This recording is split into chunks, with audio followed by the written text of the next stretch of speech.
Welcome to my dear friend. आज के इस वीडियो में हम लोग पढ़ने वाले बिहार डीएलएड जो ऑफिशियल क्वेश्चन पेपर है जो पूछा गया है वो पढ़ने वाले। सबसे पहले हम लोग मैथ देख लेते हैं। मैथ हमारे मन से जो 25 नंबर का आता है। पहला क्वेश्चन हम लोग का कह रहा है बहुपद 9x² - 4 के शून्यक निम्नलिखित में से कौन होगा। तो इसका राइट आंसर हो जाएगा option number A is the right answer हो जाएगा 2 - 2/3 तो गुणनखंड विधि से आप लोग निकालिएगा तो आराम से निकल जाएगा। अगला क्वेश्चन है हम लोग का रैखिक समीकरण युग्म 2x - 3y - 2 बराबर 0 एवं 4x - 4y - 5 बराबर 0 को निरूपित करने के लिए कैसी रेखा होगी। देखिए कह रहा है कि प्रतिच्छेदी या समांतर होगी या संपाती होगी। संपाती का मतलब है दोनों लाइन एक से गए। समांतर का मतलब एक ऊपर से एक नीचे से जा रहा है। प्रतिच्छेदी का मतलब लाइन एक प्रतिच्छेदी कर रहा है। तो देखिए ये क्वेश्चन क्या कह रहा है। क्वेश्चन देखिए A1 में दो दिया हुआ, उसके बाद A2 में देखिए 4 दिया हुआ है ना। A2 में मेरा 4 दिया हुआ, उसके बाद देखिए बराबर A2 में क्या दिया हुआ, B1 में 3 दिया हुआ और B2 में 4 दिया हुआ। तो ये दोनों बराबर है नहीं, तो इसको क्या करेंगे ऐसे कर देंगे। ये क्या हुआ, एक बार कटा ना, एक ही बार ने कटा भाई, तो ये क्या हो जाएगा प्रतिच्छेदी हो जाएगा। क्योंकि ये दोनों अगर बराबर होता तो क्या हो जाएगा, तो क्या हो जाएगा, ये हो जाता समांतर। ठीक है, अगला क्वेश्चन देख लेते हैं हम लोग। और देखिए समांतर क्या होता है, जब देखिए जब मान लो होता है A1/A2 बराबर B1/B2 समीकरण में आप बैठाइएगा C1/C2, मतलब ये दोनों बराबर नहीं है। A1/A2 B1/B2 बराबर है और C1/C2 बराबर नहीं है, तो ये क्या होता है समांतर होता है। और देखिए संपाती कब होता है, संपाती कब होता है कि जब तीनों बराबर हो, तीनों क्या हो बराबर हो, तब क्या बनेगा संपाती बनेगा। ओके, तो ये आसान तरीका है। अगला क्वेश्चन देखिए तो हम लोग समीकरण 2x - 3y बराबर 6 का आलेख x अक्ष को जिस बिंदु पर काटेगा वह बिंदु क्या, देखिए आपको क्या कह रहा है x अक्ष है ना, x अक्ष पे वो बिंदु को x लगता है, y अक्ष क्या हो जाएगा 0, y अक्ष क्या होगा 0।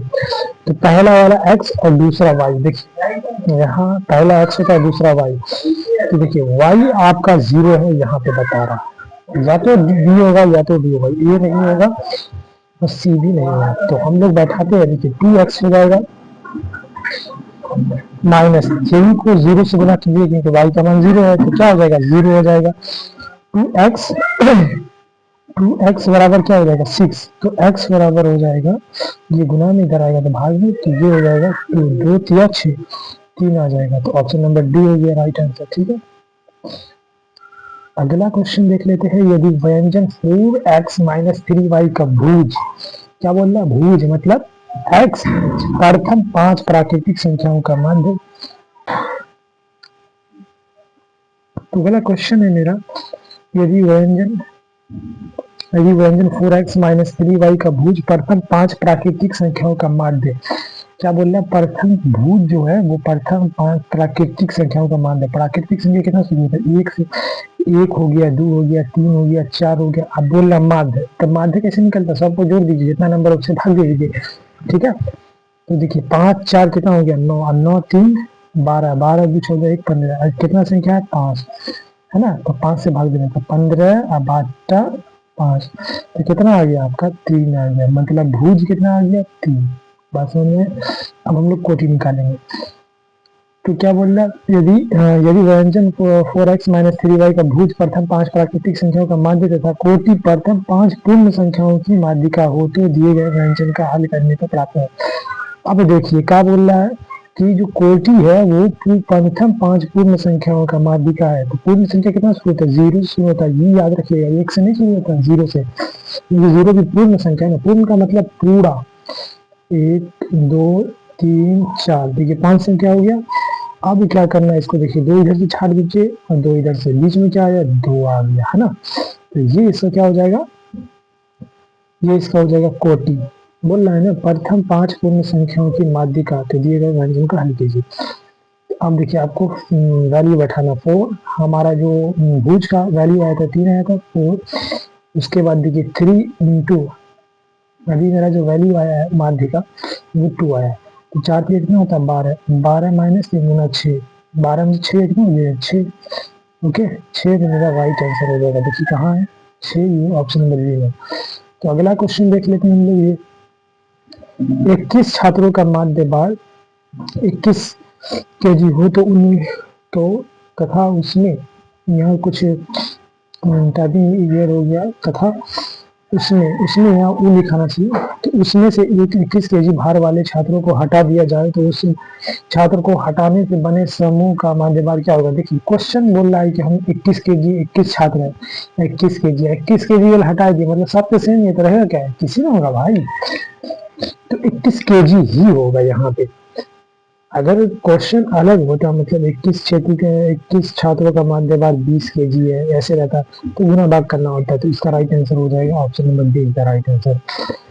अगला क्वेश्चन देख लेते हैं। यदि समीकरण y बराबर ax प्लस 3 का 4 और 19 का एक हल हो तो इससे क्या हो जाएगा। आपको समझने की बात यहाँ पे ये है, देखिए पहला वाला क्या होता है x होता है, दूसरा क्या होता है y होता है।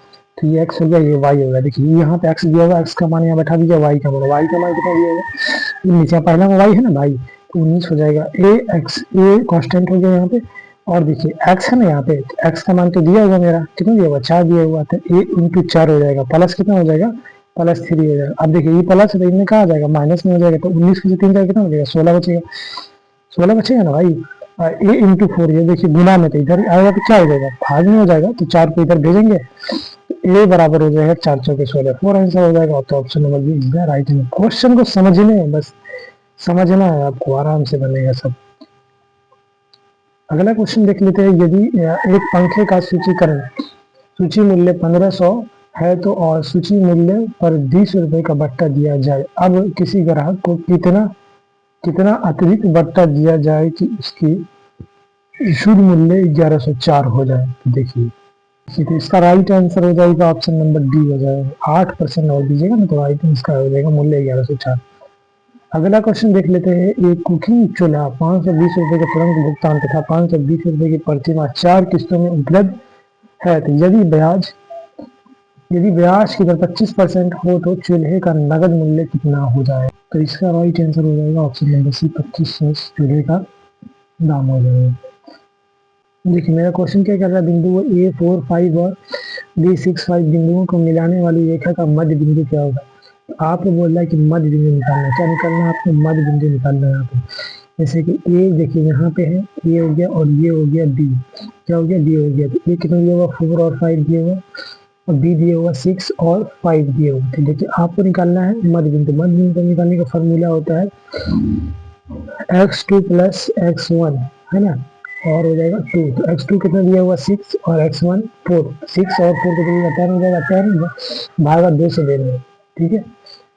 तो 2 से भाग दीजिएगा कितना हो जाएगा, जब आप 2 से भाग दीजिएगा तो ये 5 आ जाएगा, और y का निकालना है x2 प्लस y2 तो कितना y1, तो 5 5 10 हो जाएगा है ना, y2 प्लस y1 भागा हो जाएगा 2। तो ये 5 और 5 को 10 जोड़िएगा तो ये 10 हो जाएगा, 10/2, मतलब दोनों 5 भुज और कोठी मेरा 5 और 5। ओके अब मेरा अगला क्वेश्चन रेखाखंड ए बी जहाँ a-3 और b एवं b1 b+4 का मध्य बिंदु p-1 और 1 हो तो b का मान क्या होगा। देखिए इसमें मध्य बिंदु दिया हुआ पहले से। रेखाखंड ए बी जहाँ a-3 दिया हुआ, a दिया हुआ -3 और b दिया हुआ, एवं b1 दिया हुआ और कोटि दिया हुआ b+4। तो ये देखिए हमको क्या निकालने बोल रहा है, ये बोल रहा है बी का मान। देखिए बी कहाँ है वाई पे है ना, वाई एक्सिस पे। तो वाई एक्सिस हमको निकालना है, तो ये क्या हो जाएगा y2 माइनस y1 प्लस हो जाएगा y2 प्लस y1 बाई कितना हो जाएगा 2 हो जाएगा। और पी मध्य बिंदु बोल रहे तो y के लिए सिर्फ लेंगे तो 1 हो जाएगा, ठीक है, ये 1 हो जाएगा। इसको गुना कीजिएगा इधर कितना हो जाएगा 2 हो जाएगा। तो y का मान आपको पुट करना पड़ेगा। तो b y2 का वैल्यू क्या है, b बी प्लस 4 है ना, बी प्लस 4 यहाँ लिखते हैं बी प्लस 4 हो गया, वाई का वैल्यू हो गया प्लस में आ जाएगा y1 लिखिए कितना है y1 इसमें दिया हुआ y1 हो जाएगा b हो जाएगा, ओके ये b हो जाएगा बट्टा हो जाएगा 2 और देखिए ये 1 दिया हुआ था यहाँ पे मध्य बिंदु का जो दिया हुआ 1 है तो ये हो जाएगा 2 हो जाएगा ना यहाँ पे। अब देखिए b plus 4 plus b plus b क्या हो जाएगा 2b प्लस 4 2b प्लस 4 हो जाएगा।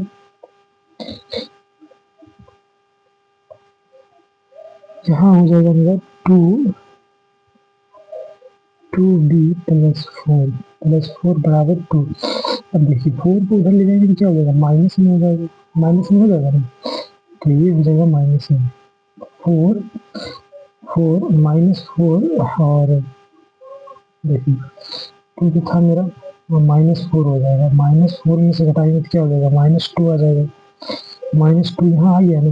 अब 2b बचा इधर 2b तो b इधर चले जाएगा गुना में इधर भाग में हो जाएगा तो ये 2 तो ये हो जाएगा -1 हो जाएगा मेरा राइट आंसर। तो ऑप्शन नंबर सी मेरा राइट आंसर हो जाएगा।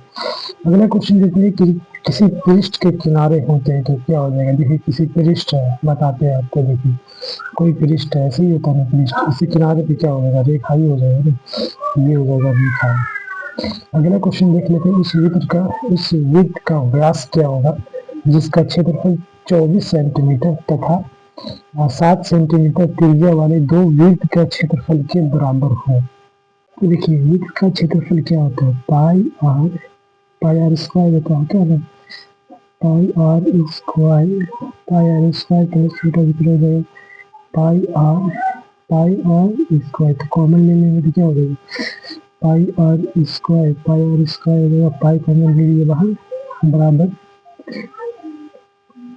Pi square 1 plus pi square 2 हो जाएगा। ठीक है समझ में आएगा ना। तो देखिए अब क्या होगा पाई से पाई क्या होगा कट गया, आर स्क्वायर बचा इधर आर स्क्वायर बराबर पाई R1 का वैल्यू कितना दिया हुआ है देखिए 24 दिया हुआ, बड़ा वृत्त है उसका स्क्वायर करेंगे प्लस हो जाएगा R2 का वैल्यू कितना दिया हुआ है 7 दिया हुआ, ये R है ये भी R है 7 का स्क्वायर हो जाएगा। जब दोनों को जोड़िएगा तो आपका कितना आ जाएगा 625 आ जाएगा। जब 24 का स्क्वायर कीजिएगा तो ये आ जाएगा 576 ओके और 7 का स्क्वायर 49 हो जाएगा। दोनों को जोड़िएगा 625 आएगा 625 है। देखिए आर स्क्वायर है ना यहाँ पे तो इधर दीजिएगा तो क्या हो जाएगा रूट में आ जाएगा, तो रूट से निकालिएगा तो क्या हो जाएगा 25 × 25 = 625 मतलब राइट आंसर 25 सेंटीमीटर।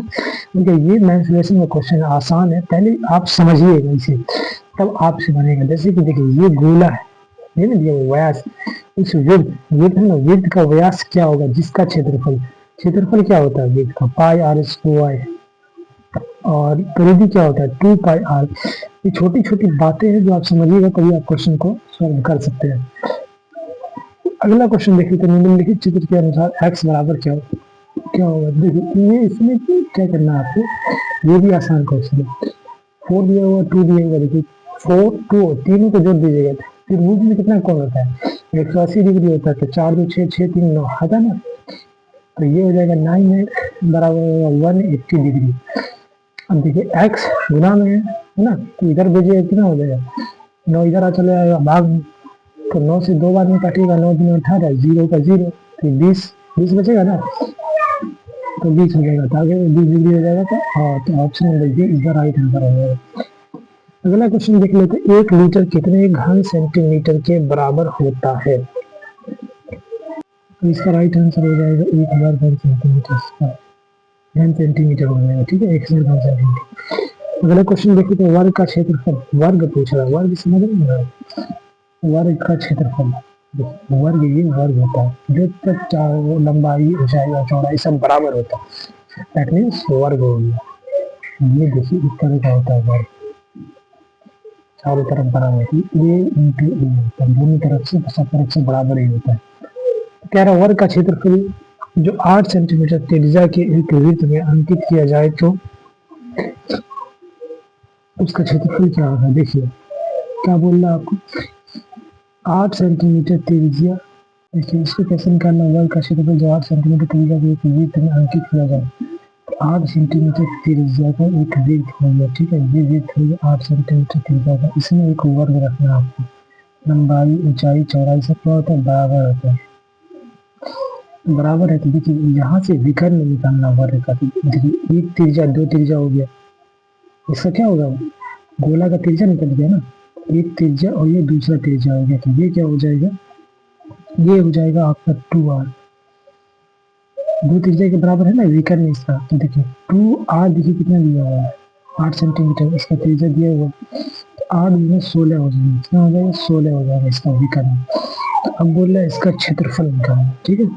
तो वर्ग का क्षेत्रफल होता है half D square, D square, so तो हाफ हो जाएगा और 16 इंटू 16 है ना, 16 इंटू 16 ये हो जाएगा 8, 8 को 16 से गुना कीजिएगा तो आपका आंसर आ जाएगा 128 मिलेगा। Option number B is the right answer हो जाएगा, B is the right answer हो जाएगा आपका ऑप्शन नंबर बी।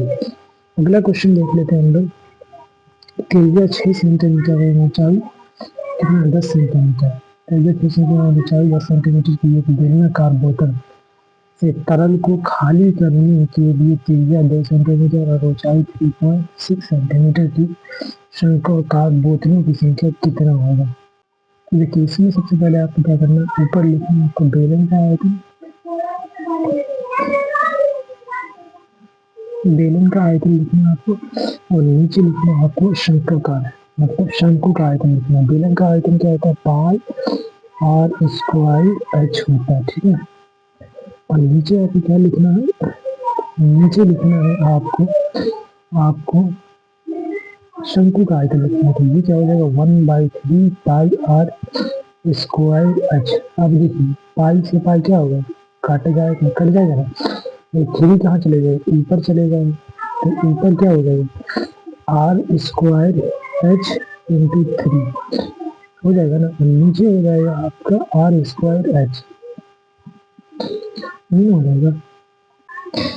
देखिए त्रिज्या कितना दिया हुआ आपका, बेलन का जो त्रिज्या दिया हुआ 6 सेंटीमीटर, 6 इंटू 6 इंटू स्क्वायर है, हाइट कितना दिया हुआ 10 सेंटीमीटर इंटू 3 हो जाएगा, इंटू 3 हो जाएगा, भागा हो जाएगा आर स्क्वायर। देखिए क्या चीज दिया हुआ, दो जो ये है शंकु है उसका त्रिज्या दिया हुआ 2 इंटू 2 और हाइट दिया हुआ 3.6, ये क्या हो जाएगा 2 3 6 3 बार में इससे कट जाएगा, है ना, इससे भी कट जाएगा, 2 3 6 3 बार में कट जाएगा। जब इस सारी चीज़ों को आप काटिएगा तो सारी चीज़ों को काटिएगा तो आपका राइट आंसर हो जाएगा ऑप्शन नंबर सी 75। बहुत आसान क्वेश्चन है, आराम से आप बना सकते हैं। कि आपको फॉर्मूला बता दिए है, बेलन का फॉर्मूला बता दिए जो पाई आर स्क्वायर एच होता है, और शंकु का जो होता है 1/3 पाई आर स्क्वायर एच। इसका कारण इसी वजह कि 3 बार जब वो शंकु से